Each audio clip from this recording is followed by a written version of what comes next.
Okay. नमस्कार। आज के इस कोरोना अंक में हमारे साथ मौजूद हैं भाकपा माले के जिला अस्थायी समिति के सदस्य भूषण मंडल। भूषण जी, सबसे पहले मेरा नमस्कार स्वीकार करें। नमस्कार। ये जो अभी वैश्विक कोविड-19 कोरोना वायरस महामारी पूरे विश्व को अपने चपेट में ले चुका है, सबसे पहले तो ये आप बताइए हमारे श्रोताओं को, हमारे दर्शकों को, जो इस महामारी से सेल्फ डिफेंस कैसे किया जाए। सबसे पहले कि लोगों को अपने घर में रहना है, चेहरा पर मास्क लगाना है ना। हर दिन में जो है 3-4 बार साबुन से अपने हाथ को साफ करना है, किसी से हाथ नहीं मिलाना है ना। 1 से 1.5 मीटर के दूरी पर रह के बात करना है ना। यही है सेल्फ डिफेंस, इतना करना है। अब आप देख रहे हैं जो जैसे जैसे अप्रवासी मजदूरों का आगमन अपने गृह राज्य में हो रहा है, वैसे वैसे कोरोना मरीजों की जनसंख्या में भी काफ़ी बढ़ोतरी हो रही है जी। ऐसी स्थिति में लोगों को कैसे संभालना चाहिए। ऐसी स्थिति में लोगों को जो है माने ज़्यादा से ज़्यादा घर के अंदर रहना ही पड़ेगा, कोई चारा नहीं है ना। और मास्क लगाना ही पड़ेगा है ना, दूरी बनाना ही पड़ेगा है ना, साबुन से हाथ धोना ही पड़ेगा, गर्म खाना खाना ही पड़ेगा, दिन में 1-2 बार 3 बार गर्म पानी पीना ही पड़ेगा है ना। ये जो है माने आम लोगों को जो है माने सतर्कता बरतना जरूरी है। यानी कि केंद्र सरकार और राज्य सरकार के द्वारा जो गाइडलाइन दिया गया है, हाँ। उसे निश्चित तौर पर हम सभी आम नागरिकों को पालन करना निश्चित करना है। अच्छा, वही अच्छा ठीक है। आगे आपका संबंध भारतीय कम्युनिस्ट पार्टी और माले से रही है, आप उसके जिला समिति के अस्थायी सदस्य हैं। अभी सबसे बड़ी समस्या उन लोगों के साथ है जो दिन दिहाड़ी के मजदूरी करके अपना पालन पोषण करते थे, अपना बच्चों का भरण पोषण किया करते थे।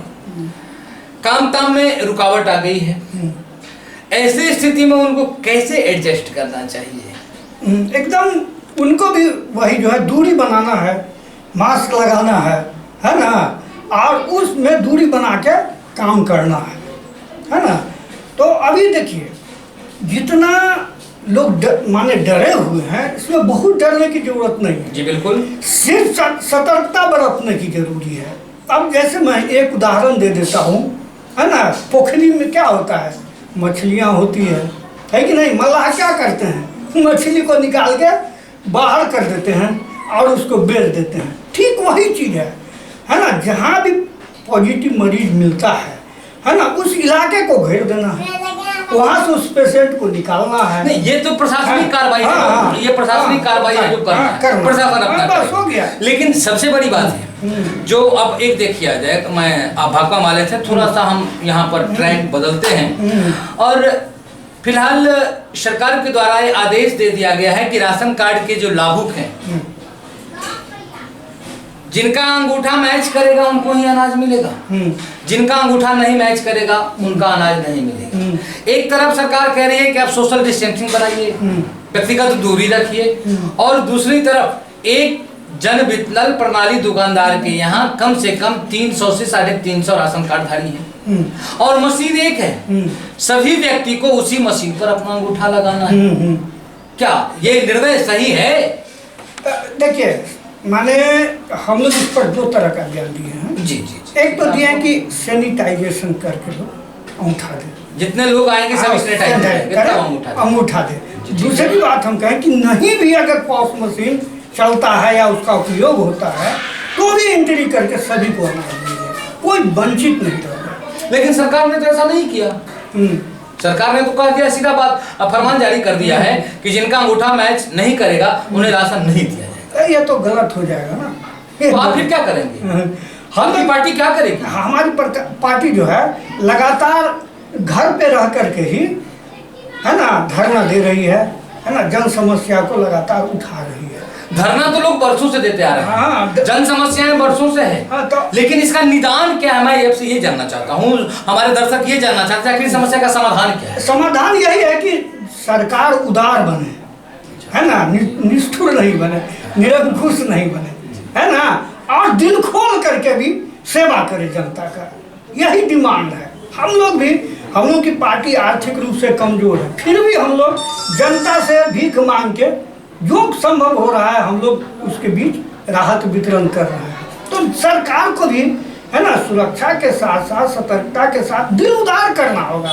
अगर एक भी लोग भूख से मर जाता है तो ये देश के लिए बहुत बड़ा कलंक की बात होगी कोरोना के नाम पर, है ना। इसलिए सरकार पुनर्विचार करे इस पर। ओके जी मैं आपसे कह रहा कि सरकार की उपलब्धियां, सरकार आम जनों के लिए स्कूल खोल रखा है, स्वास्थ्य के लिए मेडिकल की व्यवस्थाएं हैं, स्कूल में बच्चे के पढ़ने के लिए किताब, copy, pencil, mid day meal के माध्यम से खाना, छात्रवृत्ति, कपड़ा, साइकिल, ये सारी सुविधाएं दे रही है।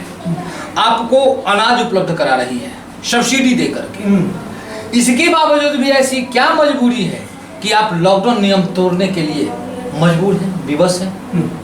देखिए सरकार एक आदमी पर 5 किलो अनाज देती है ना। तो आप महीना भर का जोड़ लीजिए, 5 किलो एक आदमी महीना भर में 5 किलो खाएगा। एक सवाल सर, उसमें एक बात और, हमारा पूरा जवाब सुनिए। नहीं आप जवाब भी ले लें सर। एक आदमी पर 5 किलो राशन सरकार देती है, तो वो आदमी का उम्र तो काउंट नहीं है। अगर कोई 20 साल के है तो उनके लिए भी 5 किलो चावल दे रही है अनाज। कोई अगर उसी में 7 साल का है तो वहाँ भी वो 5 साल दे रहा है। तो कहीं ना कहीं से तो मैंने नहीं, बच्चे ज्यादा खाते हैं। अच्छा, बच्चे ज्यादा खाते हैं, एकदम आपको बोल रहे हैं। जी। तो हम सुबह मान लिया दिन में एक बार खाए, रात में एक बार, बच्चा दिन में 4 बार खाता है। जी है ना। जी। तो वही कह रहे हैं कि गैप वहाँ है ना। इसके बाद आप देख लीजिए दाल है, सब्जी है ना, चाय है, विभिन्न तरह की आवश्यकता है ना, दवा है, बीमार पड़ जाते हैं लोग, है कि नहीं। तो इसमें यहीं पर गैप है। तो सरकार को क्या करना चाहिए, है ना। जैसे केरल में हुआ कि सरकार पर मंथ के हिसाब से 5,000 रुपया दे दिया प्रत्येक परिवार को, है ना। अब 3 महीना के लिए 15,000 दे दिया, 3 महीना तक अपना आराम से बैठ खाइए, है कि नहीं। तो इस तरह का कुछ सिस्टम है ना, माने लोअर क्लास के लिए, गरीबों के लिए, है ना। गरीब आप किसे कहते हैं? हाँ, गरीब। पहले मुझे गरीबों की परिभाषा बताइए आप। जो अभावग्रस्त है। किसको अभावग्रस्त मान रहे हैं? हाँ, जिनके पास है ना जी। आज भी रहने के लिए झोपड़ी नहीं है जी। उसको मजदूरी नहीं मिल पा रहा है जी। है ना, काम नहीं मिल पा रहे हैं, जैसे तैसे जीवन जी रहे हैं, ऐसे लोगों की संख्या आज करोड़ों में है। ऐसे लोगों को अभावग्रस्त मान रहे हैं। लेकिन अभी आप देखिए मेरे सामने जो घर है लड़का का, है ना, बिल्कुल अभावग्रस्त है। इसका जमीन बंधक था, हम लोगों ने अपना पैसा बिना ब्याज का दे के इसका जमीन छुड़वा दिया है, पैसा दे करके इसको गुपचुप का दुकान करवा दिया है ना। आज भी लड़का 200, 300, 400 पर डे कमा रहा है। ऐसा परिवार आप खोजिएगा मेरे साथ, चलिए करोड़ों में है। दरभंगा में हम कहते हैं हजारों हजार में है ना। तो ऐसे अगर ऐसे गरीब लोग हैं तो ये सब चीज जमीनी स्तर पर नहीं ना। तो एक बात ये बताइए, हमको बताया जाए, हमारे दर्शकों को भी बताया जाए कि हमारे हर आवश्यकों को पूर्ति करने के लिए सरकार ही बैठी है। क्या हमें खुद को हाथ पर हाथ धर के बैठे रहना चाहिए? क्या हमें ये नहीं सोचना चाहिए कि हम सरकार के सिर्फ लेने की सोच रहे हैं, हमें भी सरकार को कुछ देना चाहिए? हम भी इस राष्ट्र के नागरिक हैं, हमें भी कुछ राष्ट्र के लिए करना चाहिए। यही सहनशीलता जो है, लोग भूख मर के बिना चाय पी के, है ना, जैसे तैसे जो जीवन काट रहा है, यही सहयोग है। अभाव में लोग जीना सीख लिया है इस लॉकडाउन में। कैसे अभाव में जिया? इससे पहले अभाव नहीं था। हाँ, अभाव था तो लोग फ्री थे, लोग काम करते थे ना, काम करके उपार्जन करते थे। अभी जो है लोग जीना सीख लिया है, कैसे जिया जाए, लेकिन बचत करना नहीं सीखा। हाँ, मान लिया फिर कमाएंगे तो हाँ, ये चीज एक टास्क है। हम लोग शिक्षा देते हैं, लोगों को कह रहे हैं हम लोग कि जीवन में बाबू बिना बचत के आप आगे नहीं बढ़ सकते, है ना। जितना परिवार है अगल बगल आप गरीबों का देख रहे हैं, बचत करने का आदत हमने दिलवाया है ना। और आज किसी परिवार के पास 1,00,000 2 लाख रुपया बैलेंस से कम नहीं है, सिर्फ ई परिवार को छोड़ के।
अब बताइए है ना? कि जहां अगर 10 घर हैं हाँ। और सारे 10 घर के अगल बगल में सभी लोग समृद्धि से जी रहे हैं, हाँ। तो अगर एक वाला तकलीफ में जी रहा है, हाँ। तो हम 10 मिलकर उसको मदद नहीं कर सकते? हम सरकार के भरोसे क्यों बैठे हैं? करते हैं।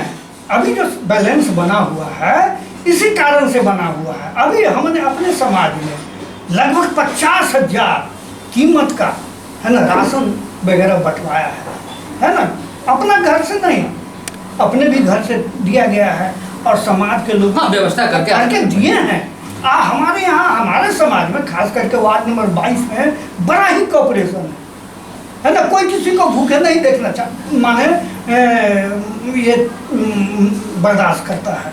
आपको बगल में एक टोला है मौलवी मोहल्ला, है ना, जहाँ शाम में टीमें बैठता है ना। किसको इलाज की जरूरत है, किसको खाना की जरूरत है ना। विभिन्न माध्यम से, कभी रोटी बैंक से, है ना, कभी कोनो संस्था से, कभी वो जो है जैसे तैसे वाले प्रयास किया जा रहा है। हाँ, और खिलाया जा रहा है। एक बात और भूषण जी, कि इस कोरोना महामारी में जो हमारे कोरोना योद्धा हैं, हमारे पुलिसकर्मी, मीडिया कर्मी, स्वास्थ्य कर्मी, आए दिन अक्सर ये खबर सुर्खियों में रहती है कि कुछ लोगों के द्वारा उन कोरोना योद्धाओं के साथ अमानवीय व्यवहार किया जाता है। ऐसा क्यों? यह बिल्कुल ही निंदनीय बात है। इसकी जितना भी निंदा किया जाए वो कम होगा। अभी हमको उनको मदद करने की जरूरत है ना। उनके साथ कंधा से कंधा मिला करके काम करने की जरूरत है ना। नहीं, आप उनको मदद करने कहाँ जा रहे हैं? आप तो अपने इलाज के लिए गए, डॉक्टर आपके इलाज करने आते हैं, नर्सेज आपका इलाज करने आते हैं, बदले में आप उससे अमानवीय व्यवहार गलत है। इसका जितना भी निंदा किया जाए वो कम होगा। हम लोग इसकी निंदा करते हैं और हम सरकार से मांग करते हैं कि तमाम पत्रकार हो, स्वास्थ्य कर्मी हो, पुलिस हो, सबका 1 करोड़ से कम का बीमा नहीं किया जाए। सबका 1 करोड़ का बीमा करो, है ना। लोग जान को हाथ में लेके सेवा कर रहा है ना। और नहीं, हम सरकार के बीमा करने की बात नहीं कर रहे। ये जो हम अमानवीय व्यवहार किया जा रहा है वो गलत है, बिल्कुल गलत है। इसका समाज में आखिर कोई लोग क्यों नहीं विरोध कर रहे हैं? कर रहे हैं लोग, कहाँ कहीं कोई विरोध कर रहा है। अभी मान लीजिए हम कहते हैं अभी सड़क पर प्रोटेस्ट करने का तो लॉ है नहीं जी। 144 लगा हुआ नहीं, 144 नहीं है। हाँ, लगा हुआ जी नहीं, ऐसी कोई लॉजिक नहीं है कि वो शहर में चाहे 144 है। लॉकडाउन है। हाँ, लॉकडाउन है, उसमें 144 भी लगा हुआ। आप ठीक से पता लगाइए। नहीं, हम लोग यही है जो अधिकारी कोई ऐसी सूचना जिलाधिकारी के यहाँ से या अनुमंडला पदाधिकारी के यहाँ से ऐसा कोई लिखित आदेश नहीं है। 144 है। अखबार में साफ तौर से बयान आया है कि 5 लोग कहीं भी, देखिए 5 लोग इकट्ठा नहीं होना है, अलग बात है।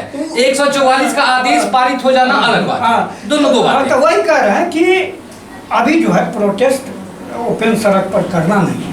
कोई भी लोग करेंगे तो माने मीडिया के द्वारा करेंगे, समाज में लोगों को समझाएंगे, बुझाएंगे, है कि नहीं। ये काम करेंगे ना, तो ये काम हो रहा है। नहीं हो रहा है सो बात नहीं है। एक बात और चलते चलते कि जब कोरोना महामारी की शुरुआत भारतवर्ष में हुई थी तो स्थिति बड़ा सामान्य थी, लोग बड़े ही सुकून से थे। अगर हम दरभंगा जिला की बात करें तो बहुत दिनों तक दरभंगा जिला के लोग बड़ी सुकून थे कि हम अब ग्रीन जोन में हैं। देखा एक मरीज आया, पॉजिटिव हो गया। उसके बाद फिर पूरे राष्ट्र भर में ये जो है जमाती वाले लोग, इन लोगों के कारण वायरस बड़ी ही प्रचार प्रसार हुआ भारतवर्ष में। अहम भूमिका रही है इन लोगों के खिलाफ आखिर क्यों नहीं लोग बोलते हैं? देखिए, ये गलत है रिपोर्टिंग, आप समझिए, बिल्कुल ही गलत रिपोर्टिंग है ना।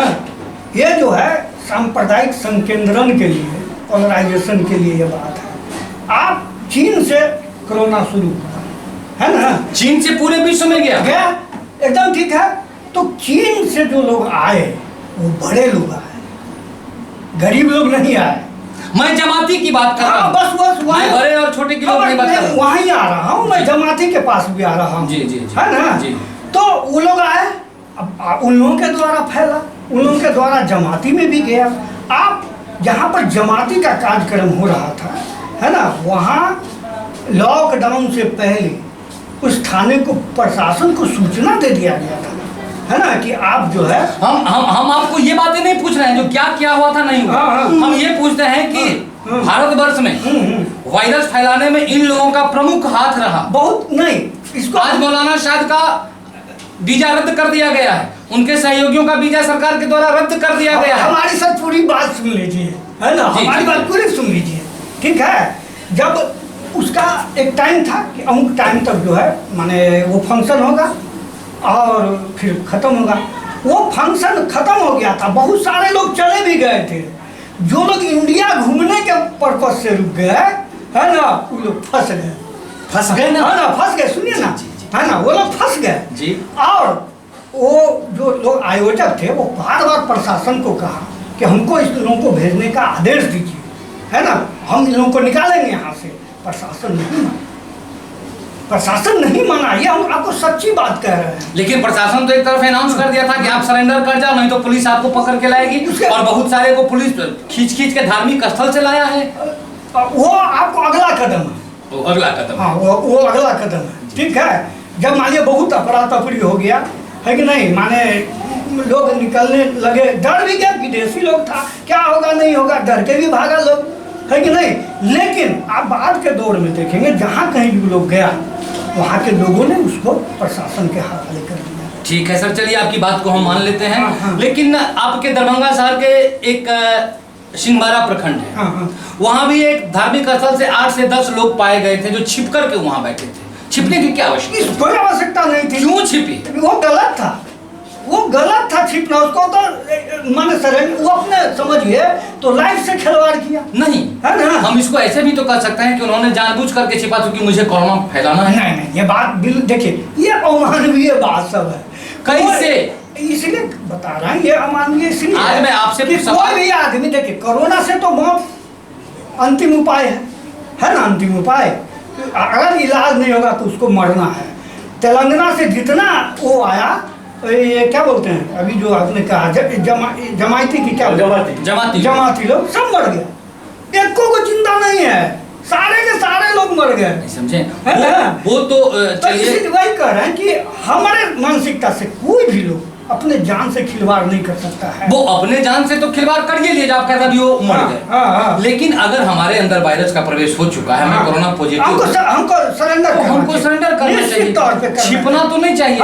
अगर हम छिप रहे हैं और रातों को घूम रहे हैं पुलिस गलत के, तो कहीं ना कहीं हमारी मानसिकता गलत है। मानसिकता हो, विचार में कमी हो, अशिक्षा हो, ये सब उस पर लागू होता है। तो ऐसे लोगों का सामाजिक स्तर पर विरोध होना चाहिए या नहीं? खुद वो लोग जिस समाज से आ रहे हैं, मैं किसी समाज की बात नहीं बता रहा हूँ, जो भी समाज से आ रहे हैं, आपको हम जमीन पर का सवाल कर रहे हैं। उनके अंदर जाइए, वो लोग भी कर रहा है गलत है। अपने यहाँ जो भगवान दास में आया फर्स्ट कोरोना पॉजिटिव, उसको लोगों ने यहाँ से मना कर दिया, कहा कि आप मत आइए, वहीं रह के इलाज कीजिए।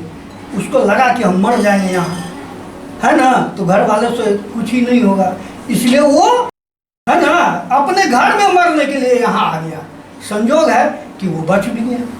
हाँ, अल्लाह का शुक्र है कि वो बच गया, है ना। लेकिन माने उस कौम में भी कॉन्शसनेस है। आपको बतावें, हम जिस परिवार में प्रत्येक वर्ष ईद में जाते थे खाने के लिए, कल डर से जो है हमको लोग फोन करके बोल दिया कि माफ कर दीजिए, पत्नी बहुत डरी हुई कहीं न कहीं वायरस का खौफ है ना। और वो लोग इस मानसिकता में नहीं है कि समाज इतने बड़े खतरे में जाए।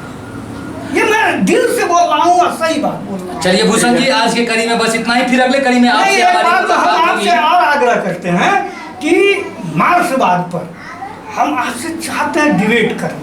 नहीं ना, उसके हम आपके साथ डिबेट पर मैं भी आऊंगा, पॉजिटिव और आपके साथ दोनों जी आपके साथ आपके ही जो राजनीतिक और पार्टियां हैं बहुत सारे, आपके विपक्ष में मैं उनको भी सामने बैठाऊंगा स्टूडियो में। हाँ, निश्चित निश्चित। मैं आपसे क्या डिबेट करूंगा? डिबेट करने के लिए आप कम्युनिस्ट पार्टी से हैं, आप बैठेंगे जी, कोई आरजेडी से होंगे, होंगे, उनके समानांतर आपको बिठाया जाएगा और स्टूडियो में डिबेट चलेगी। जरूर हो, हमें न्याय चाहिए, हमें नहीं, हमारे दर्शकों को न्याय चाहिए। भारतवर्ष की जो उदारवादी नीति है वो कायम रहना चाहिए, हर एक देशवासियों का स्वाभिमान जिंदा रहना। देश में जब तक वैचारिक संघर्ष नहीं चलेगा, लाठी भाला का नहीं, हम हिंसा का समर्थक नहीं। वैचारिक प्रतिस्पर्धा बहुत जरूरी है। नहीं होगा तो समाज आगे नहीं बढ़ेगा। जी जी, निश्चित तौर पर आगे बढ़ने के लिए स्वच्छ प्रतिस्पर्धा बहुत जरूरी है। आज के कड़ी में बस इतना ही तक। जनता एक्सप्रेस न्यूज को समय देने के लिए आपको कोटि कोटि आभार। और फिर अगले कड़ी में हम आपसे मिलते हैं। और आपने जो कही डिबेट, निश्चित तौर पर एक विषय पर डिबेट होगी, लोगों की जानकारी बढ़ेगी, लोग असलियत तक पहुंच पाएंगे। नमस्कार। नोवल कोरोना वायरस एक संक्रामक बीमारी है। कोरोना वायरस संक्रमित व्यक्ति के बोलने, खांसने और छींकने पर एक व्यक्ति से दूसरे व्यक्ति में फैलता है। आइए जानते हैं वो उपाय जिनसे हम इससे बच सकते हैं। सबसे पहले जरूरी है कि अपने हाथों को बार बार साबुन और पानी से धोकर साफ रखें। अपनी आंखों, मुंह और नाक को छूने से बचें। खांसते या छींकते वक्त अपने मुंह को रुमाल या अपनी बाहों से ढक लें। भीड़ वाली जगहों पर जाने से बचें। अगर आपको थोड़ा सा भी बुखार या खांसी हो तो घर पर ही रहें। बुखार, खांसी या सांस लेने में दिक्कत हो तो मेडिकल सहायता लें, लेकिन पहले फोन करके उनसे बात करें। अफवाहों से बचें, जागरूक बने, स्वस्थ रहें।